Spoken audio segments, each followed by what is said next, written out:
আলহামদুলিল্লাহি রাব্বিল আলামিন ওয়াসসালাতু ওয়াসসালামু আলা আশরাফিল আমবিয়া ওয়াল মুরসালিন নবিয়িনা মুহাম্মদ ওয়া আলা আলিহি ওয়া সাহবিহি আজমাইন ওয়া মান তাবিআহুম বিইহসান ইলা ইয়াউমিদ্দিন ওয়া বাদ। আউযু বিল্লাহি মিনাশ শাইতানির রাজীম ওয়া আউফু বিল আহদা ইন্নাল আহদা কানা মাসউলা। সূরা বানী ইসরাঈল 34 নম্বর আয়াত। ওয়া ক্বালা রাসূলুল্লাহি সাল্লাল্লাহু আলাইহি সাল্লাম আলা কুল্লুকুম রাঈন ওয়া কুল্লুকুম মাসউলুন আন রায়াতিহি, রাওয়াহুল বুখারী মুসলিম।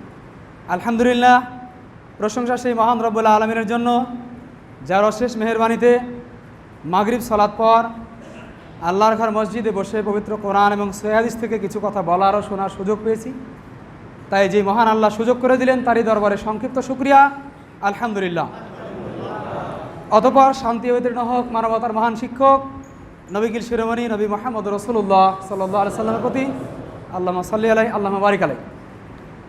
অনেক আলোচক এবং প্রধান আলোচক, বাংলাদেশ আলাদী যুব সংঘের কেন্দ্রীয় সভাপতি, ওনাদের মূল্যবান সময় আমরা নষ্ট করব না বা ক্ষেপণ করব না।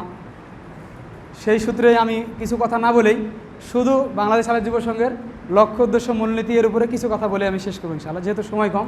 অনেক আলোচক, বাংলাদেশ আলাদী যুব সংঘ এর লক্ষ্য উদ্দেশ্য কী, বাংলাদেশ আলাদী যুব সংঘ কী লক্ষ্যে সামনে আগাচ্ছে, কী করবে তারা, কী লক্ষ্যে কাজ করতে চাচ্ছে, এই লক্ষ্য উদ্দেশ্য বলেই আমি শেষ করব ইনশাআল্লাহ। বাংলাদেশ আলাদী যুব সংঘের লক্ষ্য উদ্দেশ্য হচ্ছে নির্ভেজাল তাওহীদের প্রচার ও প্রতিষ্ঠা। নির্ভেজাল তাওহীদ, কোনো ভেজাল তাওহীদ না। তাওহীদের মধ্যে অনেক ভেজাল ঢুকে গেছে, তাই আমরা বলছি নির্ভেজাল তাওহীদ এর প্রচার এবং প্রতিষ্ঠা। নির্ভেজাল তাওহীদের প্রচার এবং প্রতিষ্ঠা জীবনের সর্বক্ষেত্রে, কিতাব ও সুন্নাতের জীবনের সর্বক্ষেত্রে, ব্যক্তিগত জীবনে, পারিবারিক জীবনে, সামাজিক জীবনে, রাষ্ট্রীয় জীবনে, সার্বিক জীবনে, বৈষয়িক ধর্মীয় কোনো ভেদাভেদ নেই, সকল ক্ষেত্রেই পবিত্র কোরআন এবং সহিহ হাদিসের আলোকে জীবন গড়তে হবে। এই লক্ষ্যে বলা হচ্ছে জীবনের সর্বক্ষেত্রে কিতাব ও সুন্নাতের যথাযথ যেভাবে আছে সেভাবে, ইচ্ছা মতো না, তাই না? অনেক বড় কথা, এই কথার উপর ব্যাখ্যা করতে গেলে অনেক সময়, তাই সময় নেব না। শুধু কথাগুলি বলছি যে পবিত্র কোরআন এবং সহিহ হাদিসের আলোকে কীভাবে করতে হবে জীবন, এই লক্ষ্যে করার জন্য বলা হচ্ছে যে লক্ষ্য উদ্দেশ্যে বলা হচ্ছে নির্ভেজাল তাওহীদের প্রচার এবং প্রতিষ্ঠা এবং জীবনের সর্বক্ষেত্রে কিতাব ও সুন্নাতের যথাযথ অনুসরণের মাধ্যমে আল্লাহর সন্তুষ্টি অর্জন। যথাযথ অনুসরণ, এটা গুরুত্বপূর্ণ। আর এর লক্ষ্য কি? আল্লাহর সন্তুষ্টি অর্জন। দুনিয়াবি কোনো লক্ষ্য উদ্দেশ্য, দুনিয়ার কারো সন্তুষ্টি, দুনিয়ার কোনো গদি দখল, অন্য কোনো কিছু নয়, আল্লাহর সন্তুষ্টি অর্জন। এরপরে বলা হচ্ছে আকীদা এবং আমলের সংশোধনের মাধ্যমে। আকীদা সংশোধন করতে হবে। আকীদায় আমাদের সমস্যা, আমলে আমাদের সমস্যা। এটা বক্তব্যের বিষয় তো জানছেন, আকীদা আমল এই বিষয় বলতে গেলে অনেক বক্তব্য। এখানে এক কথায় লক্ষ্য উদ্দেশ্য মানে কি? অনেক কথা। সার্বিক জীবনে যথাযথ এক একটা কথা ব্যাখ্যা বিশ্লেষণ অনেক, তাই না? আবার এখানে বলা হচ্ছে আকীদা এবং আমলের সংশোধন। আকীদার সংশোধন বলতে গেলে কিন্তু বক্তব্যের অনেক বিষয়, এবং আমলের সংশোধন মানে অনেক বক্তব্যের বিষয়। আকীদা এবং আমলের সংশোধনের মাধ্যমে সমাজের সার্বিক সংস্কার সাধন।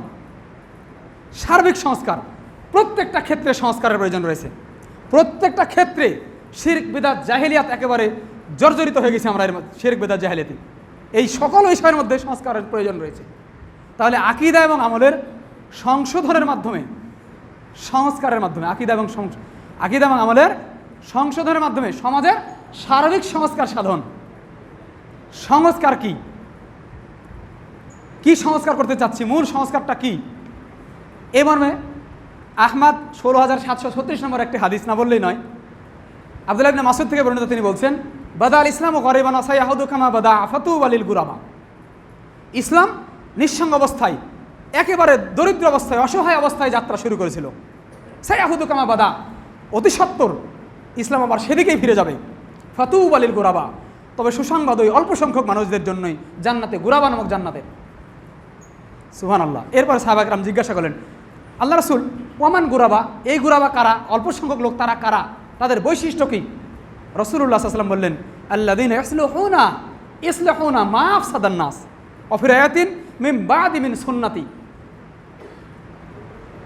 তাহলে আল্লাহ রাসূল বলছেন যে মানুষের মধ্যে থেকে যারা সংশোধন করে, সংস্কার করে দেয় মানুষের, কি অন্য বর্ণনা আল্লাহ রাসূল বলছেন মিন বাদি মিন সুন্নতি, আল্লাহ রাসূলের যে সুন্নাতগুলি মানুষ নষ্ট করেছে সেই সুন্নাতগুলিকে আবার যারা পুনর্জীবিত করতে চায়, যে সুন্নাত তুলে দিয়ে ওখানে বেদাত চালু করেছে, বেদাতকে হটিয়ে ওখানে আবার আল্লাহ রাসূলের ওই মৃত সুন্নাতকে জীবন্ত করতে চায়, এটা হচ্ছে সংস্কার।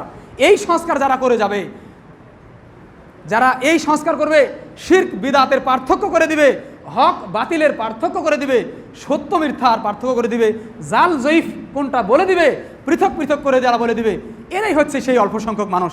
এদের জন্যই জান্নাতে গুরাবা নামক জান্নাতের সুসংবাদ। সুবহানাল্লাহ। কথা বলতে গেলে অনেক কথা, আমি শুধুই লক্ষ্য উদ্দেশ্য অল্প পরিসরে বললাম। আবারও শুনুন, শেষ একটু বলে দিই, নির্ভেজাল তাওহীদের প্রচার ও প্রতিষ্ঠা এবং জীবনের সর্বক্ষেত্রে কিতাব ও সুন্নাতের যথাযথ অনুসরণের মাধ্যমে আল্লাহর সন্তুষ্টি অর্জন করা, আকীদা এবং আমলের সংশোধনের মাধ্যমে সমাজের সার্বিক সংস্কার সাধন আহলে হাদিস আন্দোলনের সামাজিক ও রাজনৈতিক লক্ষ্য। শুধু সামাজিক না, এটাই আমাদের রাজনৈতিক লক্ষ্য, এটাই আমাদের রাজনীতি। সুবহানাল্লাহ। আল্লাহ আমাদের সবাইকেই বাংলাদেশ আহলে যুব সংঘ এবং আহলে হাদিস আন্দোলন বাংলাদেশের লক্ষ্য উদ্দেশ্যের আলোকেই আমাদের সার্বিক জীবন ঢেলে সাজানোর তৌফিক দান করুন।